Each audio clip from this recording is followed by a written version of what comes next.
Hello friends, ಎಲ್ಲರಿಗೂ ನಮಸ್ಕಾರ. ಕರ್ನಾಟಕ ಸರ್ಕಾರ ಪೊಲೀಸ್ ಇಲಾಖೆಯಲ್ಲಿ ಬೆಂಗಳೂರು ನಗರ ಪೊಲೀಸ್ ಆಯುಕ್ತರ ಘಟಕದಲ್ಲಿನ ಸೈಬರ್ ಕ್ರೈಮ್ ಪೊಲೀಸ್ ಠಾಣೆಗಳಲ್ಲಿ ಖಾಲಿರುವಂತಹ 5 ತಾಂತ್ರಿಕ ಹುದ್ದೆಗಳನ್ನು ಒಪ್ಪಂದದ ಆಧಾರದ ಮೇಲೆ ಭರ್ತಿ ಮಾಡಲು ರಿಕ್ವೈರ್ಮೆಂಟನ್ನು ಹೊರಡಿಸಿದ್ದಾರೆ. ನೋಡಿ, ಬೆಂಗಳೂರು ನಗರದಲ್ಲಿ ಅಪರಾಧ ಪ್ರಕರಣಗಳ ಸಂಖ್ಯೆ ದಿನೇ ದಿನೇ ಏರಿಕೆ ಆಗುತ್ತಿರುವುದರಿಂದ ಹಾಗೂ ಸಾರ್ವಜನಿಕರನ್ನು ಆರ್ಥಿಕವಾಗಿ, ಸಾಮಾಜಿಕವಾಗಿ ಕಾನೂನಿನ್ವಯ ಸಬಲಗೊಳಿಸಿ ಜನಸ್ನೇಹಿ ಪೊಲೀಸ್ ವ್ಯವಸ್ಥೆಯನ್ನು ಕಲ್ಪಿಸುವ ಸಲುವಾಗಿ ಬೆಂಗಳೂರು ನಗರ ಪೊಲೀಸ್ ಆಯುಕ್ತರ ಘಟಕದಲ್ಲಿ ಹೊಸದಾಗಿ ಸೃಜಿಸಲಾದ 8 ಸೈಬರ್ ಕ್ರೈಮ್ ಪೊಲೀಸ್ ಠಾಣೆಗಳನ್ನು ಬಲಪಡಿಸಲು ಪರಿಣಿತ ತಾಂತ್ರಿಕ ಸಿಬ್ಬಂದಿಗಳನ್ನು ಹೊಂದುವುದು ಅವಶ್ಯಕವಾಗಿರುವುದರಿಂದ ಕರ್ನಾಟಕ ಸರ್ಕಾರವು ಜಂಟಿ ಪೊಲೀಸ್ ಆಯುಕ್ತರು ಅಪರಾಧ ಬೆಂಗಳೂರು ನಗರ ಅವರ ಅಧ್ಯಕ್ಷತೆಯಲ್ಲಿ ತಾಂತ್ರಿಕ ಹುದ್ದೆಗಳನ್ನು ಒಪ್ಪಂದದ ಆಧಾರದ ಮೇಲೆ ಭರ್ತಿ ಮಾಡುವ ಸಲುವಾಗಿ ಅರ್ಜಿಗಳನ್ನು ಆಹ್ವಾನಿಸಿದ್ದಾರೆ. ನೋಡಿ, ಆಸಕ್ತ ಅಭ್ಯರ್ಥಿಗಳು www.ksp.gov. ಈ ಒಂದು ಮುಖಾಂತರ ವೆಬ್ಸೈಟ್ಗೆ ಹೋಗಿ ಅರ್ಜಿಗಳನ್ನು ಡೌನ್ಲೋಡ್ ಮಾಡಿಕೊಂಡು ಅದನ್ನು ಭರ್ತಿ ಮಾಡಿ ಅರ್ಜಿಗಳನ್ನು ದಾಖಲಾತಿಗಳೊಂದಿಗೆ ಇವರ ಒಂದು ಇಮೇಲ್ ವಿಳಾಸ ಆದಂತಹ dcp@bcp@ksp.gov.in ಈ ಒಂದು ಇಮೇಲ್ಗೆ ನೀವು ಕಳಿಸಬೇಕಾಗುತ್ತೆ. ಓಕೆ, ಡಾಕ್ಯುಮೆಂಟ್ಗಳನ್ನ ನೋಡೋದಾದರೆ ಬಯೋಡೇಟಾ ಅಥವಾ ರೆಸ್ಯೂಮ್, ಒಂದು ಬಿಳಿ ಹಾಳೆಯ ಮೇಲೆ ಪಾಸ್ಪೋರ್ಟ್ ಅಳತೆಯ ಬಣ್ಣದ ಭಾವಚಿತ್ರವನ್ನು ಅಂಟಿಸಿ ಅದರ ಕೆಳಗೆ ಸಹಿ ಮಾಡಿರುವ ಮೂಲ ಪ್ರತಿ, SSLC ಅಂಕಪಟ್ಟಿ, ವಿಧೇಯತೆಯ ಪ್ರಮಾಣ ಪತ್ರ, ಆಧಾರ್ ಕಾರ್ಡ್ ಅಥವಾ ಪ್ಯಾನ್ ಕಾರ್ಡ್, ಕೆಲಸದ ಅನುಭವದ ಪ್ರಮಾಣ ಪತ್ರ, ಮೌಲ್ಯಮಾಪನ ಹಾಳೆ ಎಲ್ಲ ಕಾಲಂಗಳನ್ನು ಎಕ್ಸೆಲ್ ಶೀಟ್ನಲ್ಲಿ ಭರ್ತಿ ಮಾಡಿ ಅಪ್ಲೋಡ್ ಮಾಡಿದ ಅರ್ಜಿಯನ್ನು dcp@bcp@ksp.gov.in ಈ ಒಂದು ಇಮೇಲ್ಗೆ ನೀವು ಕಳಿಸಬೇಕಾಗುತ್ತೆ. ಸೂಚನೆ ನೋಡೋದಾದರೆ ಅಭ್ಯರ್ಥಿಗಳು ಅರ್ಜಿಗಳನ್ನು ಭರ್ತಿ ಮಾಡುವ ಮುನ್ನ ನೇಮಕಾತಿ ಅಧಿಸೂಚನೆಯಲ್ಲಿನ ನಿಯಮ ಅಥವಾ ಷರತ್ತುಗಳನ್ನು ಗಮನವಿಟ್ಟು ಓದಿಕೊಳ್ಳುವುದು. ಅರ್ಜಿಯಲ್ಲಿ ಯಾವುದೇ ಸುಳ್ಳು ಮಾಹಿತಿಯನ್ನು ಒದಗಿಸುವಂತಿಲ್ಲ. ಒಂದು ವೇಳೆ ಅರ್ಜಿಯಲ್ಲಿ ಸುಳ್ಳು ಮಾಹಿತಿ ಒದಗಿಸಿದ್ದು ಕಂಡುಬಂದಲ್ಲಿ ಅಂತಹ ಅಭ್ಯರ್ಥಿಗಳ ವಿರುದ್ಧ ಸೂಕ್ತ ಕ್ರಮ ಜರುಗಿಸಲಾಗುವುದು.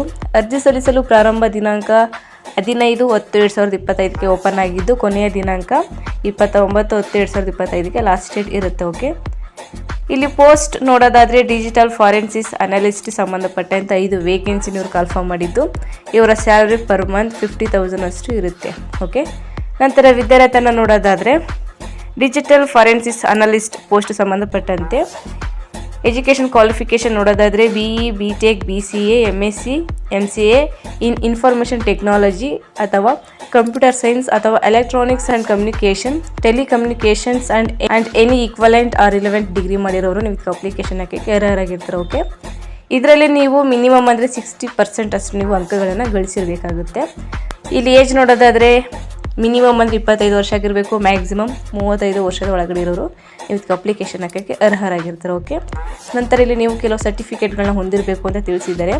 Certificate course on cyber law ಅಥವಾ cyber forensics from any reputed institution, EC council computer hacking forensics investigator, certified forensics computer examiner, certified computer examiner, access data certified examiner, NK certified examiner ಈ ಒಂದು certificate ಇರೋರು ನೀವು application ಹಾಕ್ಬೋದು. Okay, ಗುತ್ತಿಗೆ ನೇಮಕಾತಿ ಬಗ್ಗೆ ಷರತ್ತು ಮತ್ತು ನಿಬಂಧನೆಗಳು ಏನೇನು ಅಂತ ನಾವು ನೋಡೋದಾದರೆ ಸದರಿ ಹುದ್ದೆಯ ಗುತ್ತಿಗೆ ನೇಮಕಾತಿ ಅವಧಿಯು 11 ತಿಂಗಳಿದ್ದು ಇದು ತಾತ್ಕಾಲಿಕ ನೇಮಕಾತಿ ಆಗಿರುತ್ತದೆ. ಅಭ್ಯರ್ಥಿಗಳಿಗೆ ಮಾಸಿಕ ಸಂಚಿತ ವೇತನವನ್ನು ನಿಗದಿಪಡಿಸಿದ್ದು ಇದಲ್ಲದೆ ಇನ್ನಿತರ ಯಾವುದೇ ಭತ್ಯೆಗಳನ್ನು ನೀಡಲಾಗುವುದಿಲ್ಲ. ಒಪ್ಪಂದದ ಷರತ್ತು ಮತ್ತು ನಿಬಂಧನೆಗಳಲ್ಲಿ ನೀಡಿರುವ ಸೌಲಭ್ಯಗಳ ಹೊರತಾಗಿ ಬೇರೆ ಯಾವುದೇ ಸೌಲಭ್ಯ ಅಂದರೆ ವೇತನ ಬಡ್ತಿ, ಪದೋನ್ನತಿ, ಪಿಂಚಣಿ ಇತ್ಯಾದಿ ಸೌಲಭ್ಯಗಳಿಗೆ ಸದರಿ ಗುತ್ತಿಗೆಗೆ ನೌಕರರು ಅರ್ಹರಾಗಿರುವುದಿಲ್ಲ. ಗುತ್ತಿಗೆ ನೇಮಕಾತಿ ಕುರಿತ ಸೇವಾ ನಿಯಮಗಳು ನ್ಯಾಯಾಲಯಗಳ ಹಾಗೂ ಸರ್ಕಾರದ ಆದೇಶಗಳು ಮತ್ತು ಕಾಲಕಾಲಕ್ಕೆ ಹೊರಡಿಸುವ ಆದೇಶಗಳಿಗೆ ಬದ್ಧರಾಗಿರತಕ್ಕದ್ದು. ಸದರಿ ಗುತ್ತಿಗೆ ನೌಕರರುಗಳು ಮಾಸಿಕ 1ರಂತೆ ಸಾಂದರ್ಭಿಕ ರಜೆಯನ್ನು ಮಾತ್ರ ಪಡೆಯಲು ಅರ್ಹರಾಗಿರ್ತಾರೆ ಅಥವಾ ಸಕ್ಷಮ ಪ್ರಾಧಿಕಾರ ಅನುಮತಿ ಪಡೆಯದೆ ವೈದ್ಯಕೀಯ ಕಾರಣಗಳ ಮೇರೆಗಾಗಲಿ ಅಥವಾ ಬೇರೆ ಕಾರಣಗಳಿಂದಾಗಲಿ ಅಧಿಕೃತ ಗೈರು ಹಾಜರಾದಲ್ಲಿ ಗುತ್ತಿಗೆ ಆಧಾರದ ನೇಮಕಾತಿಯು ತಾನಾಗಿಯೇ ರದ್ದಾಗುತ್ತದೆ ಅಂತ ತಿಳಿಸಿದ್ದಾರೆ.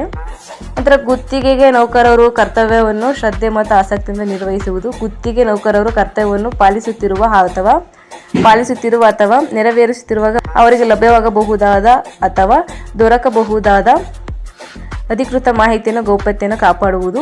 ಈ ಸಂಬಂಧ ಗೌಪ್ಯತೆಯನ್ನು ಕಾಪಾಡಲು ವಿಫಲವಾದಲ್ಲಿ ಅಥವಾ ಸೋರಿಕೆ ಮಾಡಿದಲ್ಲಿ ಸೂಕ್ತ ಕ್ರಮ ಕೈಗೊಳ್ಳಲಾಗುವುದು. ಈ ಒಪ್ಪಂದದ ಷರತ್ತುಗಳನ್ನು ಉಲ್ಲಂಘಿಸಿದಲ್ಲಿ ಗುತ್ತಿಗೆ ನೇಮಕಾತಿಯನ್ನು ರದ್ದುಗೊಳಿಸಲಾಗುವುದು. ಗುತ್ತಿಗೆ ನೌಕರನ ದುರ್ನಡತೆ, ನಿರ್ಲಕ್ಷ್ಯತೆ, ಉದಾಸೀನತೆಯಿಂದ ಸರ್ಕಾರಕ್ಕೆ ಆರ್ಥಿಕ ನಷ್ಟ ಉಂಟಾದಲ್ಲಿ ಸದರಿ ವೆಚ್ಚವನ್ನು ಸರ್ಕಾರಕ್ಕೆ ತುಂಬಿಕೊಡಲು ನೌಕರನು ಹೊಣೆಯಾಗಿರುತ್ತಾನೆ. ಗುತ್ತಿಗೆ ನೌಕರರು ಈ ಕೇಂದ್ರದಲ್ಲಿ ಕಾರ್ಯನಿರ್ವಹಿಸುತ್ತಿರುವ ಬೇರೆ ಇತರ ಯಾವುದೇ ಸಂಸ್ಥೆಗಳಲ್ಲಿ ಪೂರ್ಣ ಅಥವಾ ಅರೆಕಾಲಿಕ ವೃತ್ತಿಗಳನ್ನು ಮಾಡಬಾರದು.